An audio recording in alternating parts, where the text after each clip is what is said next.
People can be really dangerous, creepy, and strange. And when you are a young woman and your instincts tell you that something is off, please listen to your gut instincts.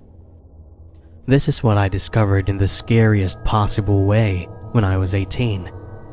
My name is Candace, and I took a gap year before heading off to uni. I went back to my hometown to take care of my mom, who at that point had a work-related injury and so had to stay at home. Only my dad was working at that time. To supplement our income, I had myself looking for a nice babysitting gig. I had pretty good credentials and reviews as a freelance babysitter in the Bay Area. I've worked since I was 16. I've worked with some high-end families, some upper-middle-class kids too. I've had nothing but great experiences and memories. Some of those families are still my friends now, but not Patrick. Patrick saw my profile online and wanted me to come over and take care of his son, Patty. I assumed the boy was named the same because he's a junior Patrick. Fair enough. He said the gig would only be on the weekend since that's the only time, in his words, Patty shows up in his house. This was a strange way of saying it, but I guess what I assumed was that he has a divorce and his boy only comes on the weekend for his visitation.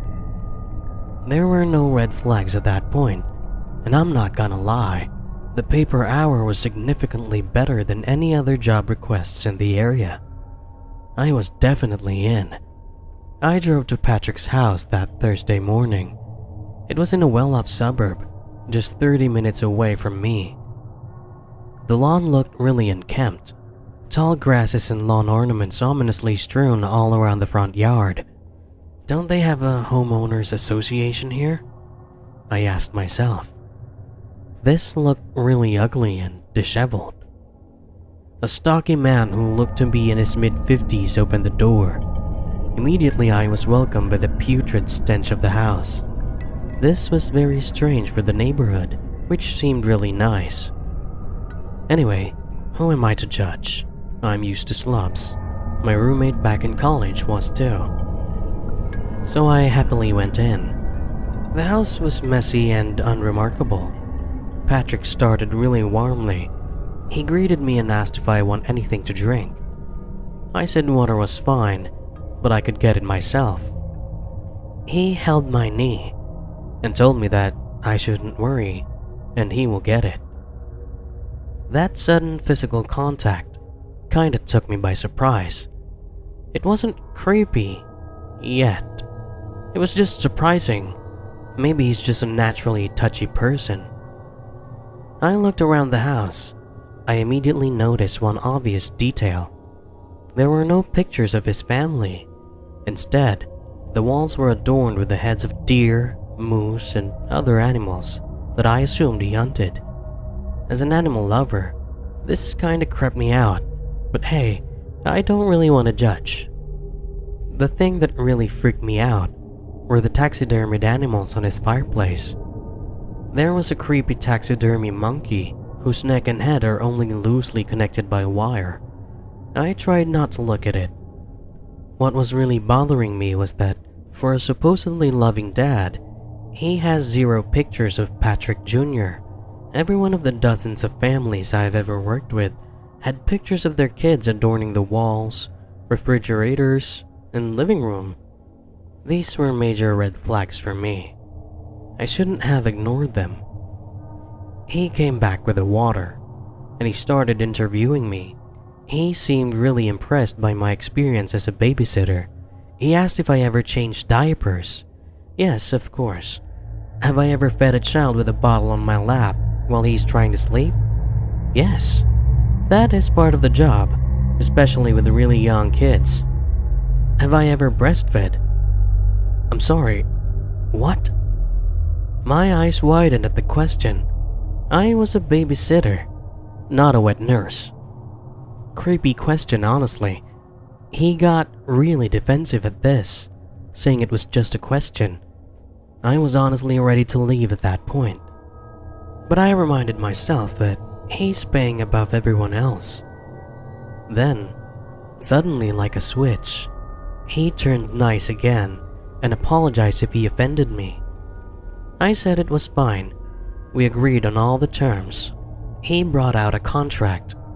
This included a non-disclosure agreement, or NDA as we call it. Anything that happens in my line of work cannot be discussed with anyone. This is not the first time I've had to sign this kind of agreement, but usually it's for the more well-off and famous families who I'm sure you have heard of. But this guy is paying even more than them, so I signed anyway. Saturday rolls around and it was time for me to finally meet little Patrick Jr. In my mind, I was hoping that he was nothing like his honestly creepy dad. I take the key from a small hanging potted plant. As I enter the door, I get a message on my phone saying that he left Patty sleeping in his room while his dad is gone. To me, this was not a wise parenting decision, because if there was any emergency, there should be an adult in the house. I immediately rushed up the stairs and saw a room with a door covered in stickers that little boys love. I slowly opened the door. The room itself was really designed for an infant. Relaxing music, glow-in-the-dark star stickers, but there was something very weird here. The crib was unusually large. I carefully walked towards this giant crib and looked inside. What I saw totally shocked me. Patty was there all right, but he was no junior. This was Mr. Patrick, lying there in the bed, wearing only adult diapers with a freaky pacifier on his mouth. He started talking to me in baby talk. I just couldn't stand it. He cried like a baby. I will never forget the sight of a grown man acting like a child, begging me to change his diaper and feed him. He asked me to feed him because he was hungry and to change his diaper because he was dirty. Oh, hell no. I told him I'm getting out. He said I was being rude and judgmental. I told him straight up, I don't judge people by whatever fetish or fun they have on their own, but I did not agree to this. He insisted I did, trying to gaslight me. No way. He then called me mommy. That was it. I was done. I walked out of the room, rushing down the stairs. Suddenly, I was jerked back. He pulled my hair from behind, and we both fell to the ground. He was shouting curses at me, hurling insults, dragging me by my shirt. He said I was paid already, and we had a contract, as he's trying to drag me back into the room. I bit his hand.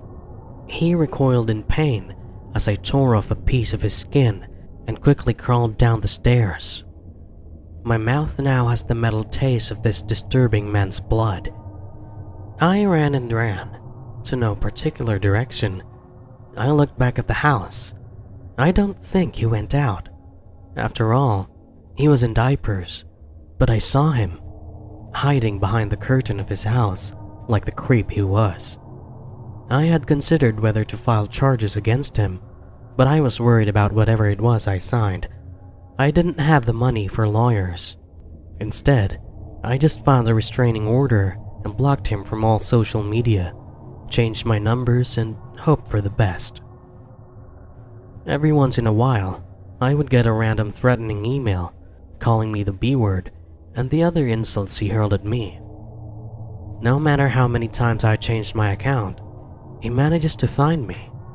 I never felt safe until I moved hundreds of miles away to college, where I am now. There is another case like mine, where a dad murdered his son after he found his diaper pictures. It brought me to tears when I read this, and so I had to tell my story. The money really blinded me to the many red flags during our first encounter. I hope this becomes a cautionary tale for anyone who will be working in another person's house. Follow your instincts, even if it means losing some money. The nightmare isn't worth it. I thought the webpage was just a prank, a joke. maybe even a creepypasta. But now, I find myself blood on my hands and splattered all over my face, most likely facing jail time as well. I look back at all the stupid little decisions that I made that led to this, and I try to explain to myself how my life was ruined by a site in the dark web. I was a very angsty, angry 16-year-old here in my Mediterranean town. I had what I would largely consider a boring life. The world of my school, my family, and society in general was very repetitive and boring to me. When I was a young kid, the world was more fun, you know? I remember putting a toy spider inside the cereal box and watch as my parents freak out in terror. I continued my streak of pranks well into my teen years. I would even say they escalated big time. My pranks never really had ill intent, you know? I just wanted to have some fun. However, I messed up in high school. I played a prank on my teacher regarding drugs. It wasn't actual drugs, mind you. I just wanted to scare my teacher into thinking that we were accusing him of being a drug dealer. It was a dumb idea. In hindsight, instead of laughing with me, they expelled me. I felt angry and bitter at the world. How can they not see that humor is the only thing that makes the world bearable? I had no remorse. I didn't go too far. Too far didn't exist for me. I made a living working part-time at a theme park, which paid reasonably well in my country. Then at night, I would spend my time obsessively researching cryptocurrencies, which was once worth nothing, really. A few years after I invested, I got lucky with Bitcoin. My crypto wallet exploded in value, and now I had spending power. More than 10 times my initial investment. My parents never knew about my money, so I was actually free to spend it on things that don't need their permission at all. So naturally, I went to the dark web. I had heard that in the dark web, you can buy anything on it, so I was browsing through the catalog on a shady website. There were common things like children's toys, pirated videos, used combs? Who buys those? Then, I saw the creepier side of the page. Selling guns, services of hitmen for sale, and then I came across a category labeled children. I laughed out loud. Turns out people in the dark web also have a sense of humor. For surely no one could be selling children, right? So I clicked it, and to my surprise, pictures of children in chains were displayed before me. It honestly looked photoshopped though, so I kinda laughed at it. A message that read, "See anything you like," popped up by the side of the website. At the time, I didn't realize the magnitude of the messed up situation that I was in. I thought it was all just dumb fun, so I decided to play along and replied with a message. I said, "Yeah, I want to see some good stuff." I pretended that I was a middle-aged man living alone on my retirement fund. He clearly bought my story while I laughed alone in my room. The man on the other end quickly replied with, "How many would you like to buy?"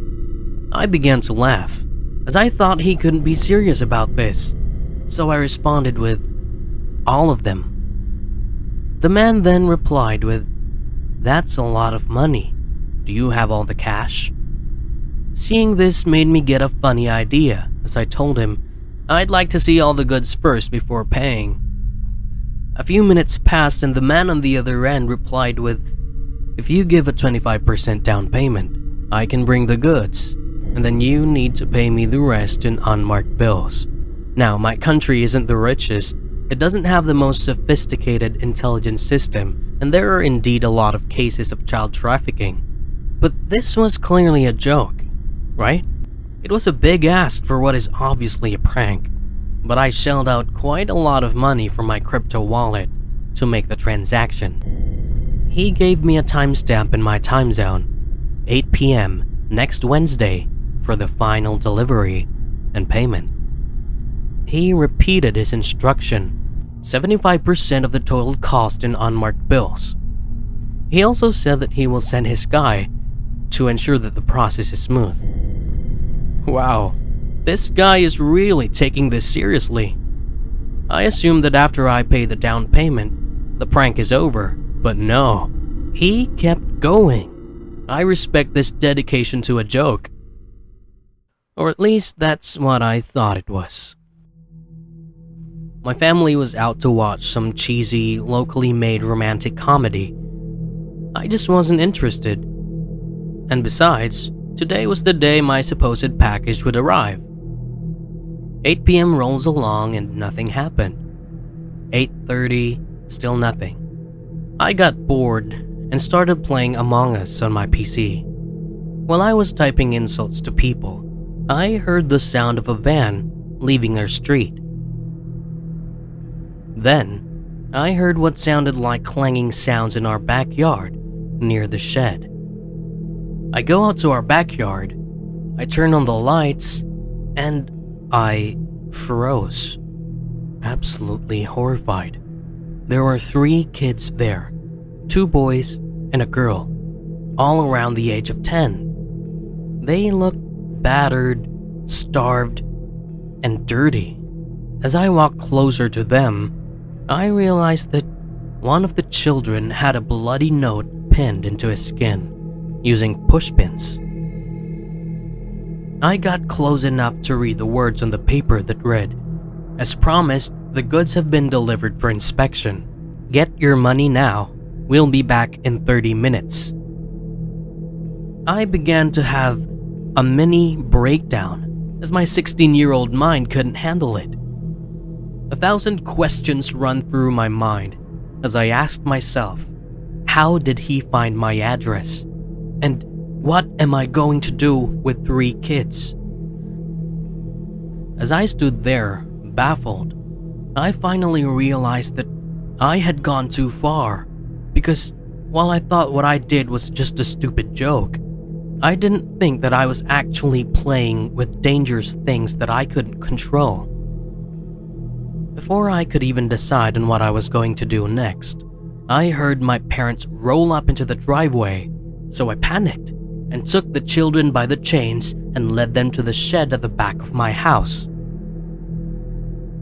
The children, who all looked dead inside, never said a word as they calmly followed me into the shed. I soon realized that these children had been beaten into submission, and they were turned into something less than human beings, as they all behaved like trained pets. What do? I thought about calling the cops, but I was scared as I thought that I would be an accomplice to something illegal. I also couldn't tell my parents because due to all my pranks, I was already on thin ice with them. I went on the dark web and tried to reach out to the man who had brought the children, but the website was down. I thought about setting them free, but I knew that would be a bad idea. I can't just randomly transform my bitcoins into cash. It's not that easy. I had to break these kids out of their chains. In the shed, there was a table with tools. I searched for what I could use: hammers, drills, and saw it. A handheld hacksaw that my dad uses all the time. It's strong enough to cut through some metals. I bring the kids closer to it and I start hacking on the girl's chains until it starts getting red hot, and then I have to stop. Then, the door of the shed slowly opened. Oh no, I have to explain to my mom or dad.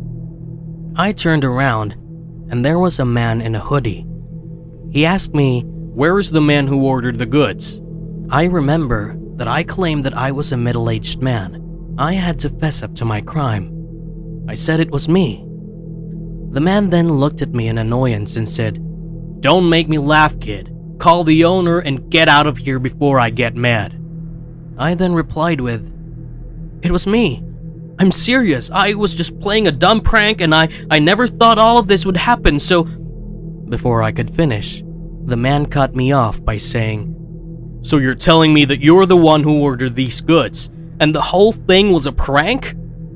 I said, "Yes, and I'm sorry, but I think we should just let the children go and forget..." Before I could finish, searing pain rushed through my leg as I fell to the floor. Confused, it took me a while to realize that I had been shot. As I laid on the floor bleeding, the man picked me up and said, "Well, since this was just a waste of time, I guess I'd take you instead, and ask your father to pay me for all the time and effort that I wasted, you stupid kid."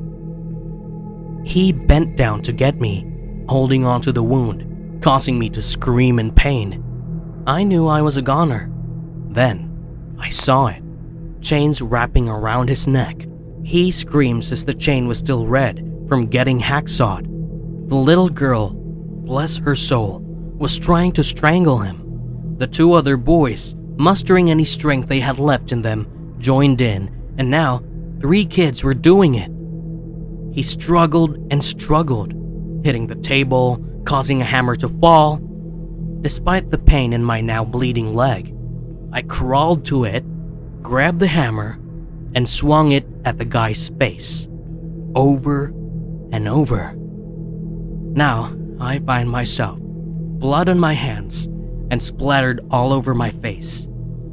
Most likely facing jail time as well. Indeed, my court hearing will be in mid-2022. Child trafficking and manslaughter. The second one will probably be dismissed, but the first one is tricky. I don't know if I will ever be free. But at least, those poor kids, who are now in the foster care system, will be. I just hope that they don't grow up as messed up as me. Milo was a struggling college student, on break while living in a small town in Eastern Europe. For years, he's chosen to live alone. Too many horror stories with his parents.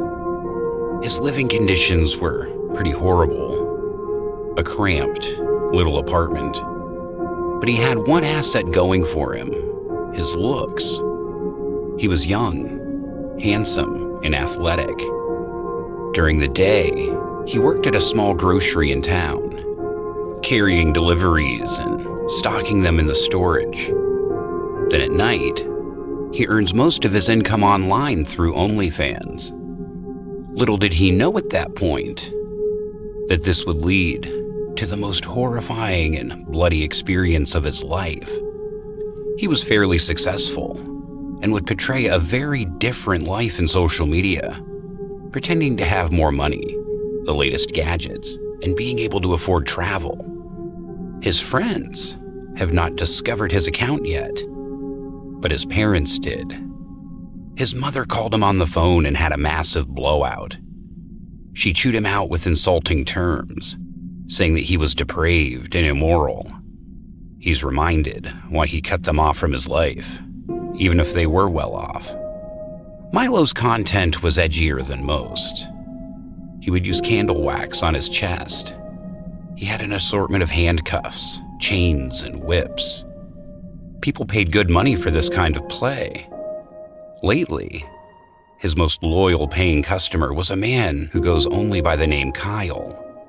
Kyle has viewed his content comprehensively and gave him a ton of cash. Kyle set up a private show between Milo and himself, this time on Zoom, and he paid double. So Milo agreed. In the private, Milo was welcomed by a shadowy figure. From the outline of the person, he looked like he was wearing robes. Kyle told Milo to confess to him about all the evil deeds he has done. Milo was amused, saying that, yeah, he's been a really bad boy. Kyle told him that his sins needed payment in blood. and he proceeded to tell Milo to hurt himself. Milo agreed and took some candle wax, but Kyle was not impressed. He wanted more. He asked Milo to use a whip. He got one from his own collection. The man agreed, and so Milo whipped himself on the arm over and over. It was painful for sure, but it was manageable. No blood was drawn. Kyle was satisfied, and that was it. Weird, but whatever floats your boat, Milo thought. Kyle said he was so happy that he will send him a gift. Milo hesitated, but Kyle offered a lot of money for his next session. He just couldn't say no. He gave the man his address, and without so much as saying goodbye, Kyle logged off. The next day, his doorbell rang. He peeked through the peephole of his door and saw the delivery man has dropped a parcel on his doorstep. He opened his door and found a medium-sized box. He wasn't really anticipating anything to arrive, and so he goes back to his kitchen and opens it. He was appalled by what he found inside. A whip, but not just any whip. This one had tiny spikes that looked sharp as razors.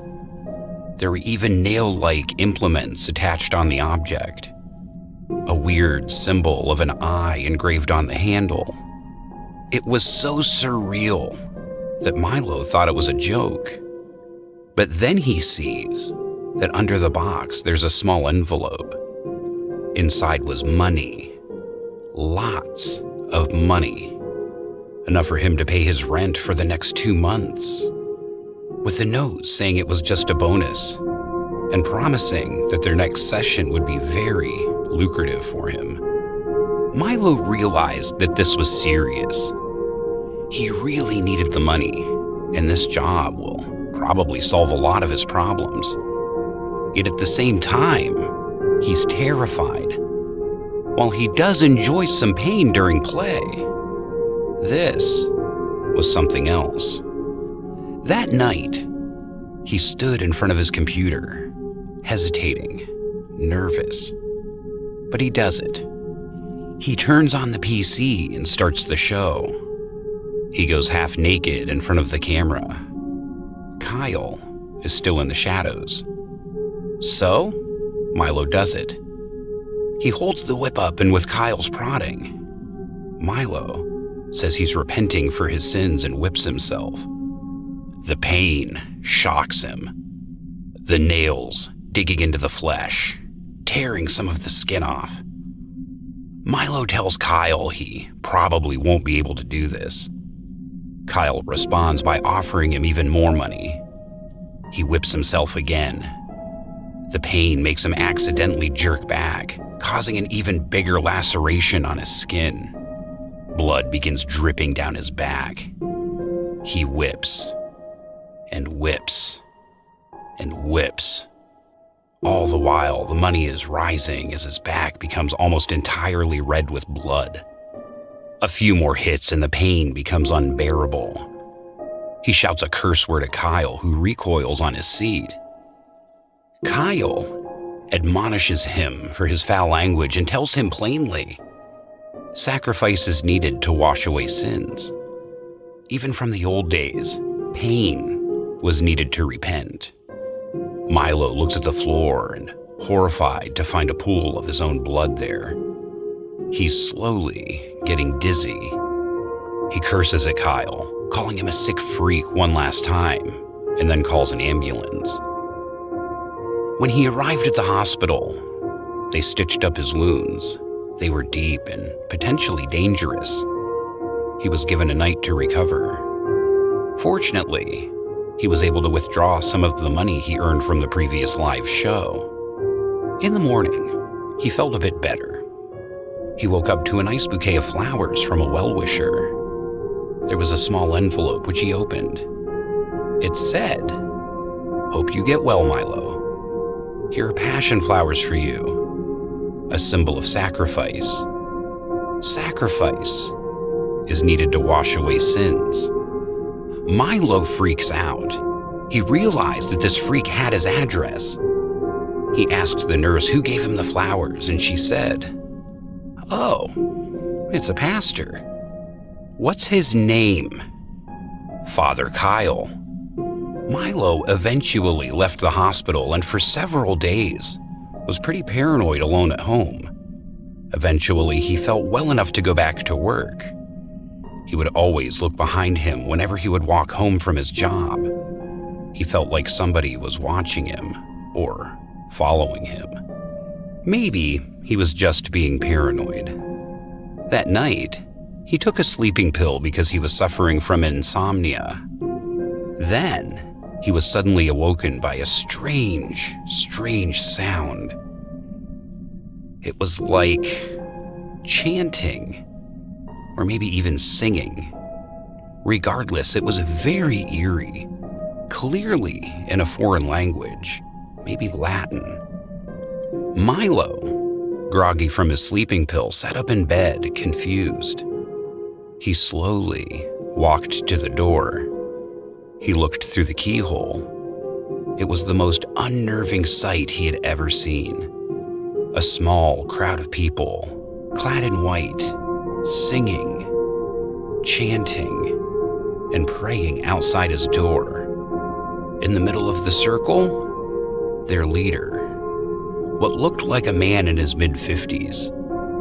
Freaked out, he shouts at them to leave. They stop chanting, stare at the keyhole for a few seconds. Then, they just go back to chanting. He shouts once again. He will call the police. The leader said, "There is no washing of sins without sacrifice, much as in the days of old when animals were sacrificed to the gods." "Oh, hell no," Milo told himself. He calls the cops on his phone, but then he's jolted by a sudden thud on the door. He ran to his drawer to get the gun. He warned them that if they ever try to go in, that he is armed.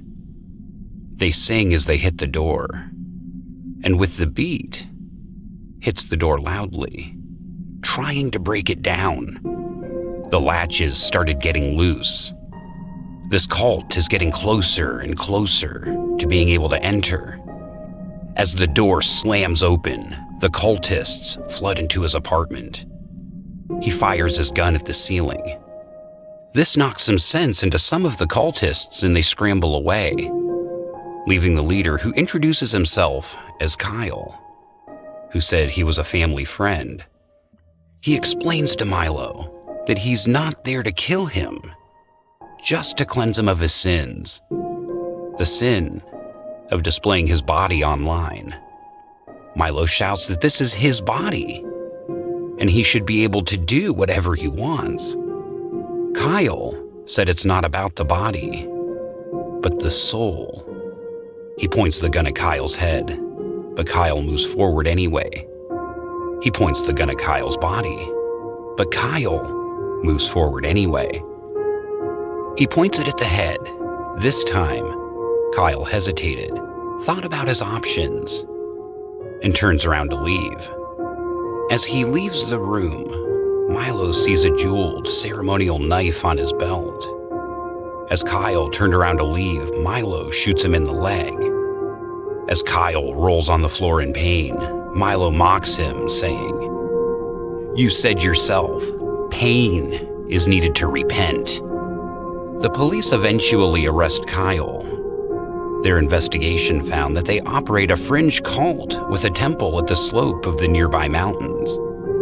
The hearing will be in a few months, in which Milo has a very strong case for his country's legal system on trespassing and to be exonerated for self-defense. However, while the investigation went on, Milo discovered one sad truth: that his parents were members of the cult. This was all their idea. They never accepted him, nor his activities. They wanted to cure him of his sins. For Milo, this was the most horrifying part of the entire ordeal. To know his own flesh and blood betrayed him and would never accept him.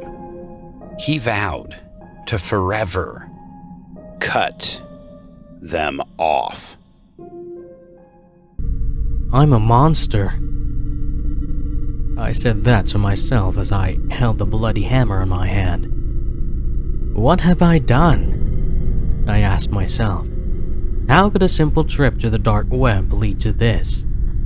Me looking down at the guy, shaking like a dying animal in this dark alley. His bones are broken, and his skull cracked. Blood rushing down with the rainwater into the drain pipe. There's also blood dripping from my forehead into my open mouth. I lick it off and I like this. I really like this. My name is Lyle and I live in a small Eastern European country. It's not the richest place, but we have a fairly decent upper middle class suburban life. I've grown resentful of society, of my family, and especially my parents over the years. They are not abusive and, well, they provide me with everything I need. But they're never there for me. They've never asked me how my days were, how I was doing, and what's going on in my life. I grew isolated, resentful, and only really found connection online. In the dark web, I've met some of my closest friends. I never saw their faces or knew their real names, but even if our conversations were dark and the videos we shared were gruesome, I felt like I belonged, you know?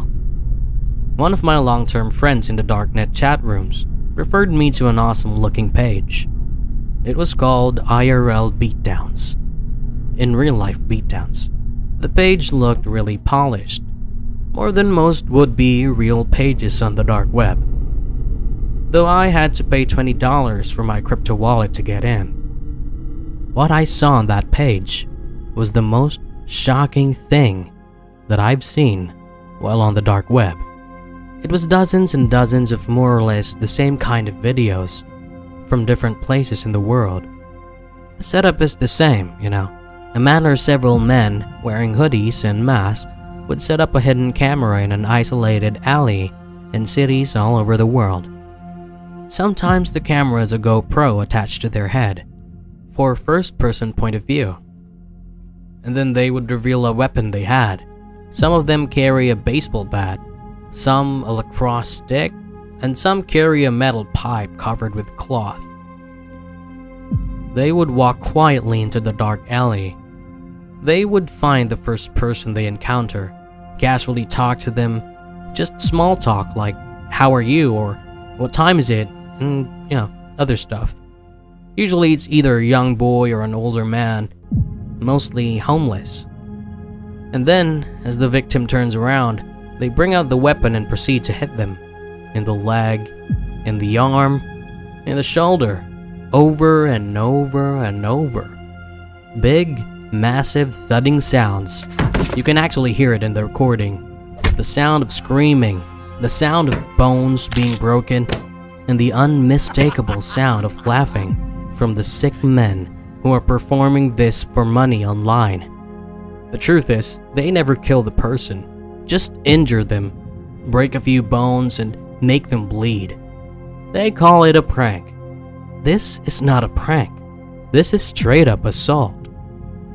The first time I saw this, I was absolutely shocked. But a small part of me really liked it. Now I know what you're thinking. I'm sick to like this, and, well, you're not wrong. There's many of us online, a big community, and I got hooked. I got addicted. All my extra money from my part-time job now goes into watching the videos. They are locked by a pay gate, and for me, it's worth paying. I don't know what it is that gives me so much pleasure. Maybe it's schadenfreude, or maybe I'm secretly sadistic. I got more and more engaged in the community of like-minded people. It was fun discussing it with people who find the same sick satisfaction in this as I do. And my old friend who referred me to the page became close to me. He gave me his dark web nickname, Link. Obviously, he got his name from The Legend of Zelda. He was a cool guy. I found that he lived in a neighboring country that borders my own in the European Union. It was a simple 2-hour ride to his place.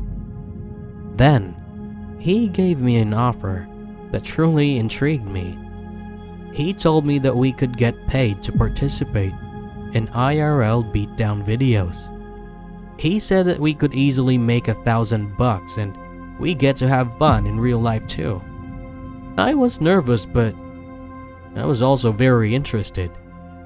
I agreed to meet up with him in a small city near the border. I laid down all the supplies on the bed.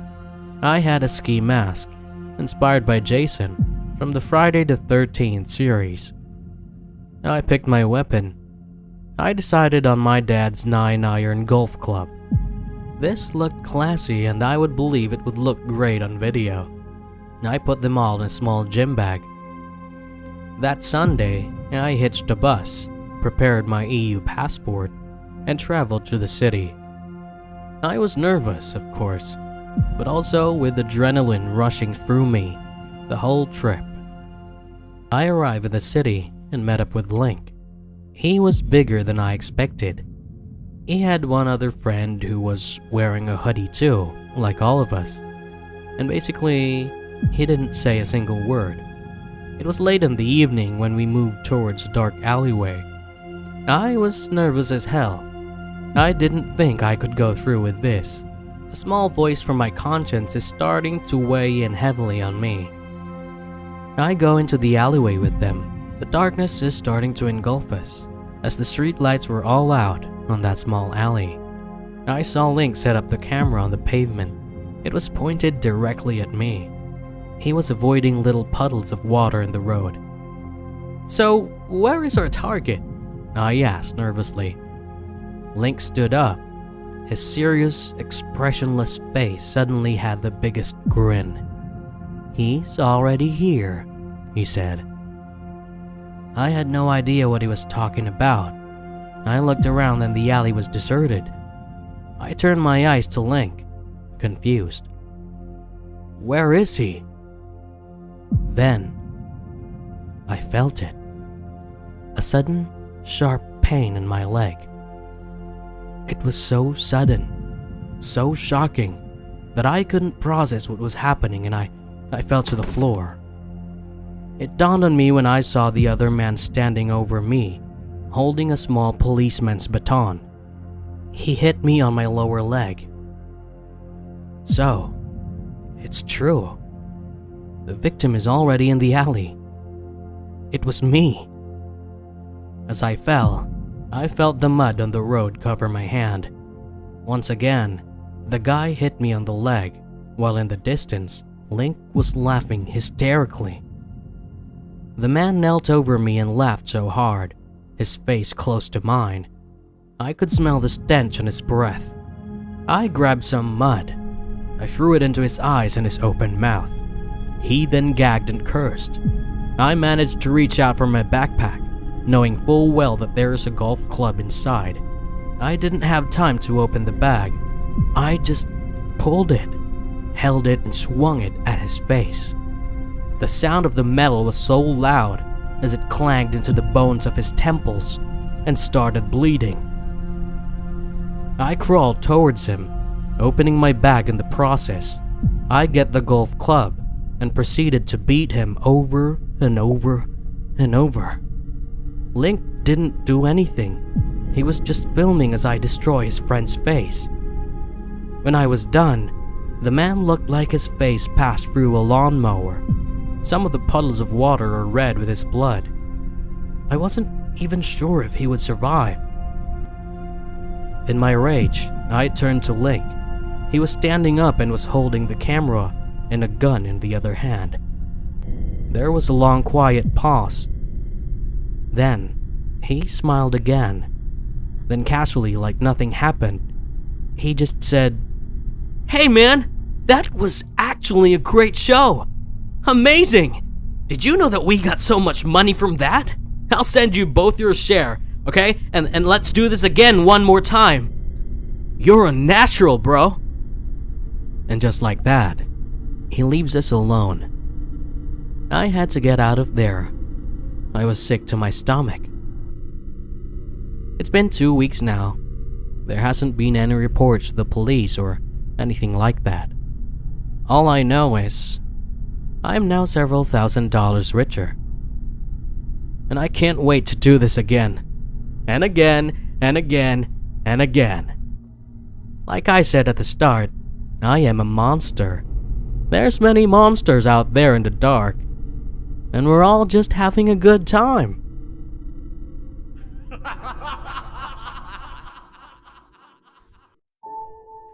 I was 16 when this happened. I was working part-time as a babysitter in my small rural town in the deep south. It was when I was confronted by what I could only describe as pure evil. I lost a lot of faith in humanity then, and that has not really changed over time. It was during the school break 10 years ago. I was invited to the sprawling house of one of the richer families in my neighborhood. The parents, Linda and Aaron, were a very warm, welcoming couple who made me feel very comfortable in their home. My job was pretty straightforward, or so I thought. Gabe, who was 11 at the time, and Kay, who was 8. When I first met them, they were very polite, and Kay in particular was very open to speaking to me. She immediately said that my hair looked really cute, like one of her dolls, and we became friends right away.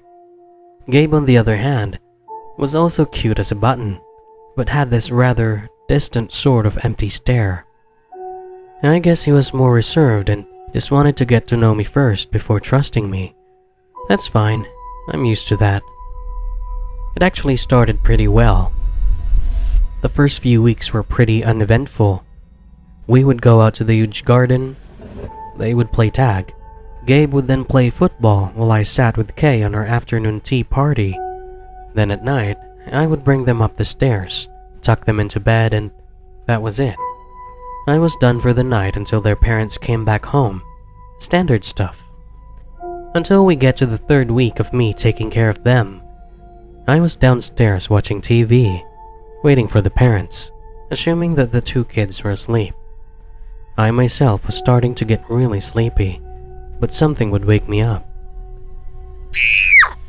A loud shriek from Kay's room. I went up to see her on the floor, in tears. "He cut my hair!" She was screaming. Indeed, the right side of her hair was suddenly shorter than the left side. I lifted the carpet and saw that there was hair under there, neatly hidden away. I rushed to Gabe's room and asked him what was going on. He pretended to be asleep. I shouted, and he finally turned and looked at me. I asked him why he cut her hair, and he replied that he didn't do anything, and he was fast asleep. I could tell he was lying, and so I called him out on it and ordered him to tell the truth. Then, suddenly his expression went blank. He just looked at me and said he didn't do it. And if he did, it's not like I can do anything about it. I have met a lot of misbehaving kids in the past. They are manageable. It's kinda normal for kids to act up. However, this felt different. There is a callousness to his words that made me a bit scared. I immediately told the parents about their son's atrocious behavior. I told them how upset their daughter was. I fully expected them to be angry and discipline their son, but their reaction, while calm and polite, was scarier than their kid's outburst. They said that it was probably Kay who did it to herself to get attention. Their little boy is an angel and would never do such a thing. I really questioned their logic. Why would Kay try to get attention while she was sleeping? They told me off and reminded me that it's my job to babysit and not to discipline. This level of denial was baffling and I considered quitting, but I felt bad for Kay and decided that I will stay. The next 2 weeks were uneventful, but it all came to a head one Wednesday afternoon. Kay got sleepy after our elaborate tea party and fell asleep in the couch. Gabe was playing in the garden, and I went to check on him. What I saw, I will never forget. He had built a small stone structure. It was really nice, like a small well on the ground. Then, I noticed there was a smoke coming out of it. I looked inside the well, and there was a little frog burning inside. He threw alcohol on the poor frog and burned it alive. I stood up slowly, horrified and saddened by what I saw.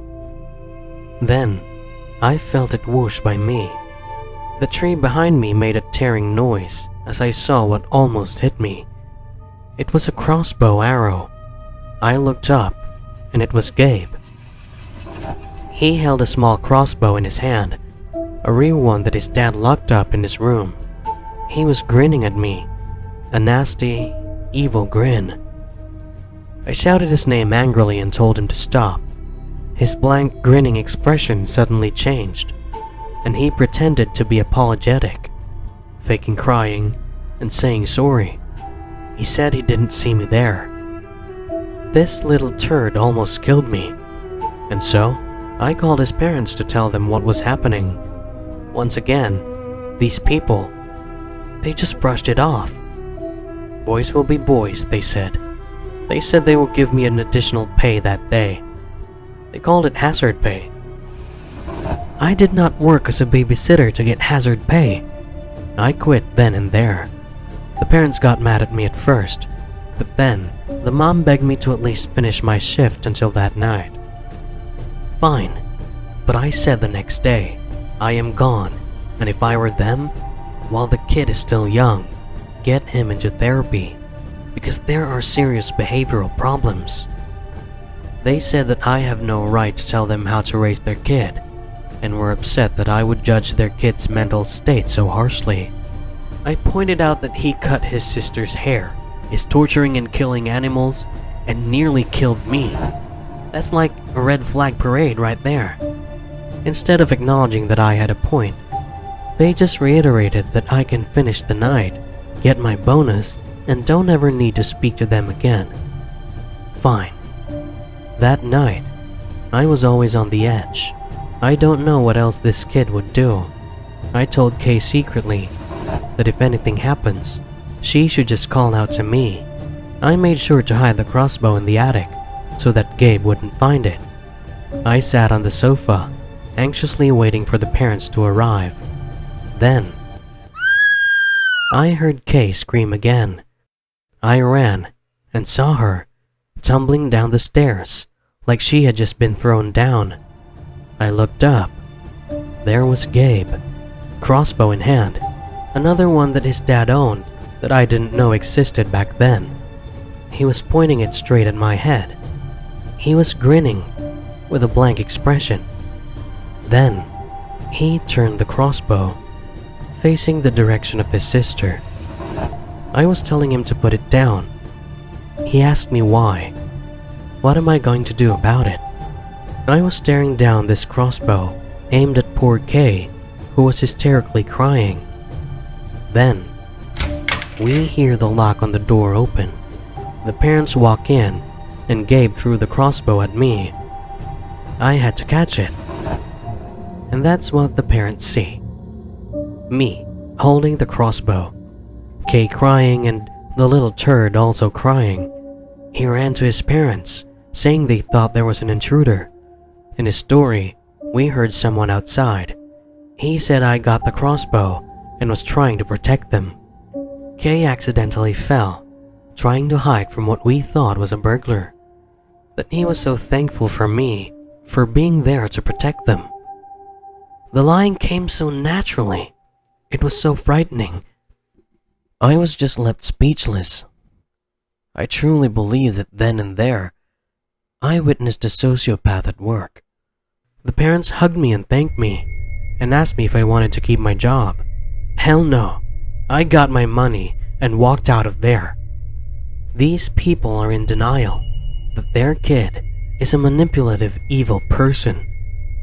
As I was on the door ready to leave, Kay ran out to me and hugged me. She asked me not to go. Gabe did the same, but I refused to come near him. I wish the story ended there, but sadly, actions have consequences. Kay got in touch with me years later. As early as she could, she fled the family. She went and had absolutely no contact and started a new life after graduation. Turns out, this was the best decision she has ever made in her life. That summer, I read the news about my old town. The house I babysat burned down. The mother, the father, and Gabe died tragically in a house fire. Immediately, I know this was not accidental. Like the little frog, he was responsible. A few months later, after the investigation, it was revealed that the burnt bodies of the parents had wounds consistent with a crossbow attack. I felt guilty that I wasn't able to do more. I really felt that if the kid got help earlier, something could have been done. If the behavior was not tolerated, maybe it could have changed things. But denial is a powerful thing, and monsters are good at manipulating and hiding. Sometimes, they hide in a cute angelic face of a child.